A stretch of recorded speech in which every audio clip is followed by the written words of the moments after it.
Shalom à tous. Chacun des Bnei Israël qui était dans le désert pour la construction du Beth Amikdash devait participer.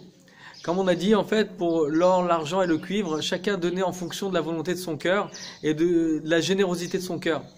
Mais en ce qui concerne en fait les socles, Dieu a demandé à Moïse que toute personne en fait du peuple d'Israël apporte une mesure de béka. C'est quoi une mesure de béka? C'est que chacun en fait avait le devoir d'amener la même quantité qui faisait référence aux 40 socles du Beth Amikdash, du sanctuaire. Et donc une question se pose, pourquoi en fait au niveau des socles chacun devait apporter la même mesure, alors qu'en ce qui concerne en fait tous les ustensiles du Beth Amikdash, chacun apporterait éventuellement en fonction de la générosité de son cœur. Alors tout simplement en fait on sait que les ustensiles du Beth Amikdash font référence au service des forces de l'âme. Chacun a des forces de l'âme qui lui sont propres. Donc on sait que les tentures font référence au Ratson et au Ta'anoug, c'est-à-dire à la partie de la volonté, donc l'expression de désirer de s'attacher à Dieu à travers la Torah et les mitzvot. Donc c'est les forces makifim. Le Ta'anoug, c'est le plaisir que tu peux avoir à travers l'attachement, la dvekut et la connaissance de Dieu. Donc ça provoque en toi un plaisir. En ce qui concerne en fait les planches qui devaient amener, qui faisaient tout le contour du sanctuaire, qui faisaient diamotes, les diamotes font référence aux forces intérieures, les 10 forces de l'âme. Donc les 10 forces de l'âme, c'est l'intellect et bien sûr les midot, l'attribut des émotions, qui sont 9 en tout et pour tout. Plus la malchoute, donc le socle.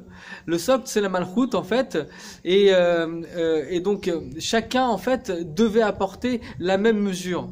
Pourquoi en fait toute personne devait apporter la même mesure? Tout simplement qu'un travail sans acceptation du joug divin, bien sûr tout ce que tu vas construire dessus en fait ne sera pas stable et risquerait de tomber. Et donc en fait pour que ton sanctuaire spirituel intérieur et extérieur soit stable, forcément tu dois passer par l'acceptation du joug divin, faire exactement ce que Hachem attend de toi.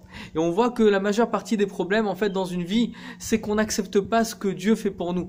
Et on croit en fait qu'on mérite mieux ou que c'est pas ça se fait pas ce qui s'est passé. Il y a des choses qui ne vont pas, où je me mets en colère, où il y a des choses qui vont à l'encontre de ce que moi je pense bien pour moi. Et donc en fait, si on fait une introspection sincère avec nous-mêmes et on se dit que il n'y a rien hormis Dieu et que tout ce que Dieu fait est pour le bien, donc même les choses qui peuvent me contrarier au quotidien, je sais en fait que si j'accepte le joug divin, que dans ma vie tout ce que Dieu a fait pour moi en fait c'est pour le bien, alors la structure en fait de ma vie sera stable, c'est-à-dire que je place Dieu avant tout et je lui fais confiance. Et donc plus on fera ça, plus la structure et les forces de l'âme qu'on aura pourront exprimer la volonté de Dieu à travers notre comportement, c'est-à-dire dans la sincérité de notre service divin, que ce soit au niveau de la Torah, au niveau du mitzvot et au niveau de notre prière. Alors que Bezrat Hashem, que Tekef U'Yan Mamash, le Melech HaMashiach se dévoile, afin que la lumière de Dieu se dévoile dans le 3e Beth Amikdash d'une manière éternelle. Une très bonne journée à vous.